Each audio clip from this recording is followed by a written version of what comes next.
ನಿರಂತರವಾಗಿ ಹಾಗೂ ನೈಜ ಸುದ್ದಿಗಳಿಗಾಗಿ ವೀಕ್ಷಿಸಿ ಸತ್ಯ ಸುದ್ದಿ. ಖಂಡಿತವಾಗಿ ವಿಶ್ವಾಸ ಇದೆ, ಗೆಲ್ತೀವಿ. ನಾವು ಮಾಡಿರ್ತಕ್ಕಂಥ ನಮ್ಮ ಪಕ್ಷದ ಕಾರ್ಯಕ್ರಮಗಳು, ಆಮೇಲೆ ಎಲ್ಲರಿಗಿಂತ ಹೆಚ್ಚಾಗಿ ನಮ್ಮ ಅಭ್ಯರ್ಥಿ ಕೂಡ ಯುವಕರಾಗಿದ್ದಾರೆ.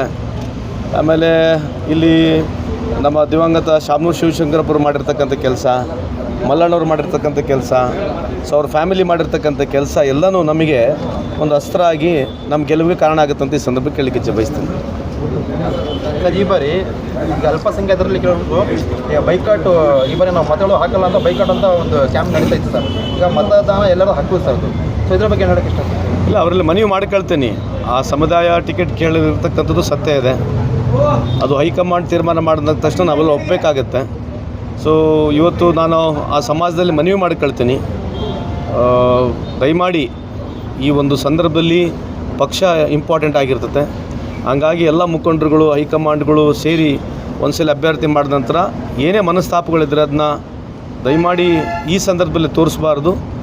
ಅದಕ್ಕೆ ಹೆಚ್ಚಿನ ಜನಸಂಖ್ಯೆಯಲ್ಲಿ ತಾವು ಒಂದು ಕಾಂಗ್ರೆಸ್ ಪಕ್ಷದ ಅಭ್ಯರ್ಥಿ ಆಗಿರ್ತಕ್ಕಂಥವ್ರಿಗೆ ತಾವು ಮತವನ್ನು ಕೊಡಬೇಕಂತ ಅವರಲ್ಲಿ ಮನವಿ ಕೂಡ ಮಾಡ್ಕೊಳ್ತೇವೆ. ಖಂಡಿತವಾಗಿ ಮಾಡ್ತೀವಿ. ಇವತ್ತು ಕೆಲವು ಮುಖಂಡರ ಮನೆಗಳಿಗೆ ಹೋಗಿದ್ದೀವಿ. ನಮ್ಮ ಚವ್ಹಾಣ್ರವರು, ಯಾದವ್ರವರು, ಪವಾರ್ ಅವರು, ಗಾಯಕ್ವಾಡ್ರವರು, ಪಾಟೀಲ್ರವರು, ಇವು ನಮ್ಮೆಲ್ಲ ಸಮಾಜದ ಏನು ಮನೆಗಳಿದ್ದಾವೆ ಎಲ್ಲರ ಮನೆಗಳಿಗೆ ಹೋಗಿ ಅಲ್ಲಿ ಸಣ್ಣ ಸಣ್ಣ ಸಭೆಗಳನ್ನ ಮಾಡಿದ್ದೀವಿ. ಇವತ್ತು ಸಾಯಂಕಾಲ ನಮ್ಮ ಸಮಾಜ ಸಭೆ ಒಂದು ಕರೆದಿದ್ದೀವಿ. ನಾಳೆ ಒಂದು ಬಹಿರಂಗ ಸಭೆ ಕೂಡ ನಮ್ಮವರಿಗೆ ಸೇರಿಸ್ಬಿಟ್ಟು ನಾವು ಒಂದು ಕಾರ್ಯಕ್ರಮ ಮಾಡ್ತಕ್ಕಂಥದ್ದು. ಒಂದು unorganised sector, construction board workers, transport related workers ಎಲ್ಲರನ್ನ ಕರೆಸಿ ಎಲ್ಲರೂ ನನ್ನಂಗೆ ಭಾಳಷ್ಟು ಜನ ಕೂಡ ಎಲ್ಲ ಸಚಿವರುಗಳು, ಶಾಸಕರು ಎಲ್ಲರೂ ಪ್ರಯತ್ನ ಮಾಡ್ತಿದ್ದೀವಿ. ನಮ್ಮದು ಕೂಡ ಒಂದು ಹಳ್ಳಿ ಸೇವಾ ನಮ್ಮ ಪಕ್ಷಕ್ಕಾಗಿದೆ ಅಂತ ಈ ಸಂದರ್ಭಕ್ಕೆ ಕೇಳಲಿಕ್ಕೆ ಬಯಸ್ತೇನೆ. ಸರ್, ಕೊನೆ ಪ್ರಶ್ನೆ. ಡೈನಾಮಿಕ್ ಇರೋದು, ಎಲ್ಲರೂ ಡೈನಾಮಿಕ್ ಇದ್ದಾರೆ.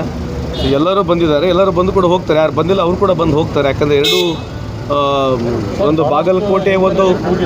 ಬಾಗಲಕೋಟೆ ದಾವಣಗೆರೆ ಇರೋದ್ರಿಂದ ಎರಡು ಕಡೆಯೂ ಎಲ್ಲರಿಗೆ ಡ್ಯೂಟಿ ಹಾಕಿದ್ದಾರೆ. ಸೊ ಅವ್ರು ಹೋಗಿ ಎಲ್ಲ ಕಡೆ ಬಂದು ಹೋಗ್ತಾರೆ. ಜಮೀರ್ ಅಹಮದ್ ಖಾನ್ ಬರಬೇಕಂತ ಹೇಳಿ ಭಾಳಷ್ಟು ಯುವಕರು ಕೂಗ್ತಿದ್ದಾರೆ. ಅವ್ರನ್ನ ಬರೋಂಥ ಸಾಧ್ಯತೆ ಇದೆ ಸರ್? ಜಮೀರ್ ಅಹಮದ್ ಖಾನ್ ಅವ್ರು ಬರಬೇಕಂತ ನನ್ನ ವೈಯಕ್ತಿಕ ಅಭಿಪ್ರಾಯ ಕೂಡ ಇದೆ. ಸೊ ತಮ್ಮ ಮುಖಾಂತರ ಅವ್ರಿಗೆ ಮನವಿ ಕೂಡ ಮಾಡ್ಕೊಳ್ತೀನಿ. ಅಲ್ಲೇನೋ ಕೇರಳದಲ್ಲಿ ಅವರು ಒಂದು ವಿಶೇಷವಾದಂಥ ಅಲ್ಲಿ ಇರತಕ್ಕಂಥ ಡಿಮಾಂಡ್ನಲ್ಲಿ ಇದ್ದಾರೆ ಅಂತಕ್ಕಂಥ ನನಗೆ ಮಾಹಿತಿ ಇದೆ, ನನಗೆ ಸಂಪೂರ್ಣ ಮಾಹಿತಿ ಇಲ್ಲ. ಬಟ್ ನಾನು ಕೂಡ ಅವ್ರಿಗೆ ಮನವಿ ಮಾಡ್ಕೊಳ್ತೀನಿ. ಸರಿ, ಸ್ವತಂತ್ರ ಅಭ್ಯರ್ಥಿಗಳಿಗಿದೆ ಸರ್, ಅವ್ರಿಗೆ ಏನಾದರೂ ಮನವೊಲಿಸಿ ವಾಪಸ್ ಅವ್ರಿಗೆ ಏನೋ ಹೇಳ್ತಾ ಇದ್ದಾರಾ? ಇಲ್ಲ, ಇಲ್ಲಿ ಸ್ಥಳೀಯರು ಪ್ರಯತ್ನ ಮಾಡಿರ್ತಕ್ಕಂಥದ್ದಿದೆ. ನನಗೆ ವೈಯಕ್ತಿಕವಾಗಿ ಅವ್ರ ಸಂಪರ್ಕ ಇಲ್ಲ. ಸೊ ನನಗೆ ಗೊತ್ತಿಲ್ಲ ಅದ್ರ ಬಗ್ಗೆ. ನನಗೆ ಸಂಪರ್ಕ ಇಲ್ಲ, ಯಾರು ಪರಿಚಯ ಇಲ್ಲ. ಯಾಕಂದರೆ ಅದಕ್ಕೆ ಒಬ್ಬರೊಬ್ಬರಿಗೆ ಪರಿಚಯ ಬೇಕಾಗುತ್ತೆ.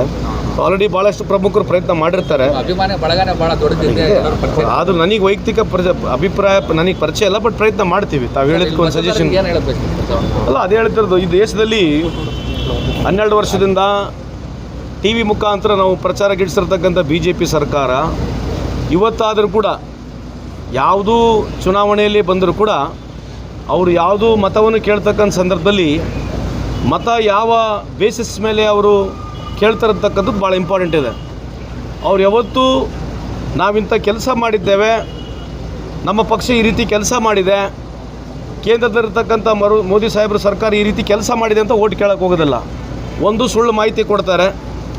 ಅದರಲ್ಲಿ ಅವ್ರಿಗಿರ್ತಕ್ಕಂಥ ಸುಮಾರು ಒಂದು 20,000 ಎಂಪ್ಲಾಯ್ಸ್ ಇದ್ದಾರೆ. ವಾಟ್ಸಪ್ನಲ್ಲಿ, ಫೇಸ್ಬುಕ್ನಲ್ಲಿ, ಇನ್ಸ್ಟಾಗ್ರಾಮ್ನಲ್ಲಿ ಅವರು ಸುಳ್ಳು ಅಭಿಪ್ರಾಯಗಳನ್ನ ಮುಂಡಿಸ್ತಾರೆ. ಅದರ ಜೊತೆಗೆ ಇವತ್ತೇನು ಮಾಧ್ಯಮಗಳಿದ್ದಾವೆ, ಭಾಳಷ್ಟು ಮಾಧ್ಯಮಗಳು ಅದಾನಿ ಅವ್ರ ಅಂಬಾನಿ ಕೈಲಿದೆ.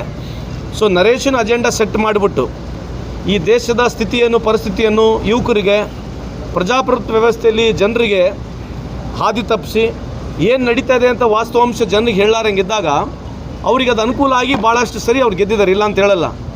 ಆದರೆ ಇವತ್ತಿಲ್ಲದ ನಾಳೆ ಜನಕ್ಕೆ ಇದ್ರ ಬಗ್ಗೆ ಅನುಕೂಲ ಇದರದೊಂದು ಏನು ಅಭಿಪ್ರಾಯ ಇದೆ ಮೋದಿಯವ್ರ ಪರವಾಗಿ, ಅದು ದಿನ ದಿನ ಕಮ್ಮಿ ಆಗ್ತಕ್ಕಂಥ ಕಾಣ್ತಾ ಇದೆ.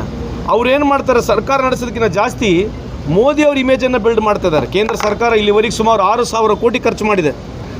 6,000 ಕೋಟಿ ಕೇವಲ ಮೋದಿ ಸಾಹೇಬರ ಪಬ್ಲಿಸಿಟಿಗಾಗಿ ಕೇಂದ್ರ ಸರ್ಕಾರ ಖರ್ಚು ಮಾಡಿದೆ. ಇದು ಎಲ್ಲಿ ಚರ್ಚೆಗೂ ಬರೋದಿಲ್ಲ, ಇದು ಎಲ್ಲಿ ವಿಚಾರನೂ ಇಲ್ಲ. ಅಂದರೆ 12 ವರ್ಷದಿಂದ ದಿನಕ್ಕೆ 1.5 ಕೋಟಿ ರೂಪಾಯಿ ಮೋದಿ ಸಾಹೇಬರು ಅವರು ಪಬ್ಲಿಸಿಟಿಗಾಗಿ ಖರ್ಚು ಮಾಡಿರ್ತಕ್ಕಂಥ ದುಡ್ಡು 6,000 ಕೋಟಿ ಇದೆ. ಇದರಲ್ಲಿ ಎಷ್ಟು ಆಸ್ಪತ್ರೆಗಳು ಕಟ್ಸ್ಬೋದಾಗಿತ್ತು? ಇದರ ಚರ್ಚೆಗಿಂತ ಇಂಥ ಒಂದು ವಿಶೇಷವಾದ ಇಂಥ ಒಂದು ವಿಷಯಗಳನ್ನ ನಾವು ಚರ್ಚೆಗೆ ತೊಗೊಂಡಾಗ ಯುವಕರಿಗೆ, ಸಾರ್ವಜನಿಕರಲ್ಲಿ ಒಂದು ಅವಕಾಶ ಸಿಗುತ್ತೆ. ಇಂಥವನ್ನೆಲ್ಲ ಮುಚ್ಚಿಟ್ಬಿಡ್ತಾರೆ ಅವರು.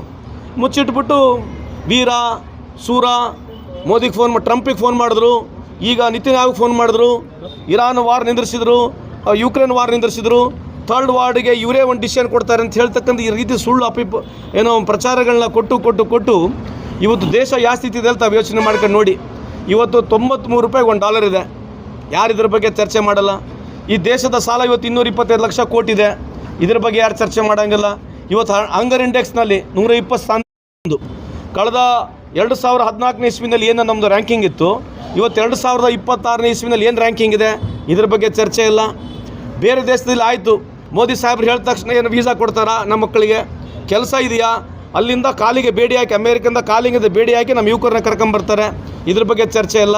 ಮೊನ್ನೆ ಕತಾರಿಂದ ಮಿಡ್ಲ್ ಈಸ್ಟಿಂದ ಸುಮಾರು 20 ಹೆಣಗಳು ನಮ್ಮ ದೇಶಕ್ಕೆ ಬಂದಿದ್ದಾರೆ. ಅಲ್ಲಿ ತೀರ್ಕೊಂಡು ಹೋದವರಿಗೆ ನಮ್ಮ ಮೋದಿ ಸಾಹೇಬ್ರು ಅಲ್ಲೋಗಿ ಟೀ ಗಾರ್ಡನ್ನ ಡ್ಯಾನ್ಸ್ ಮಾಡ್ತಾ ಇದ್ದಾರೆ. ಯಾವ ಚರ್ಚೆಗಳು ತೊಗೋಬೇಕಂತಕ್ಕಂಥದ್ದು ಒಂದು ದೊಡ್ಡ ಪ್ರಶ್ನೆ ಆಗಿದೆ. ಯಾವ ಪ್ರಶ್ನೆ ಕೇಳಿದ್ರೂ ನಮಗೆ ಉಲ್ಟಾ ಬಂದು ರೂಲಿಂಗ್ ಪಾರ್ಟಿಯವರು ಬಿಟ್ಟು ಅಪೋಸಿಷನರಿಗೆ ಪ್ರಶ್ನೆ ಕೇಳ್ತಾರೆ. ಆ ಒಂದು ವ್ಯವಸ್ಥೆಯಲ್ಲಿ ನಾವು ಸಿಲುಕಿದ್ದೀವಿ. ಹಂಗಾಗಿ ಇದೇನು ಮಾಧ್ಯಮ ಇವತ್ತಿದೆ, ಸೊ ದೊಡ್ಡ ಮಾಧ್ಯಮಗಳು ಅವ್ರ ಕೈಯಲ್ಲಿ ಸಿಲುಕ್ಬಿಟ್ಟಿದ್ದಾವೆ. ಏನು ಮಾಡೋಕ್ಕೆ ಬರೋದಲ್ಲ. ಅವರೇ ಬೆಳಗ್ಗೆ ಸುಮಾರು 8ರಿಂದ 10 ಗಂಟೆ ಅವರೇ ನರೇಷನ್ ಸೆಟ್ ಮಾಡೋದು. ಇದು ಅವರಿಗೆ ಮಾತ್ರ ಅನುಕೂಲ ಆಗಿದೆ, ದೇಶಕ್ಕಿಲ್ಲ ಅಂತ ಈ ಸಂದರ್ಭಕ್ಕೆ ಹೇಳಿಕೆ ಬಯಸ್ತೇನೆ.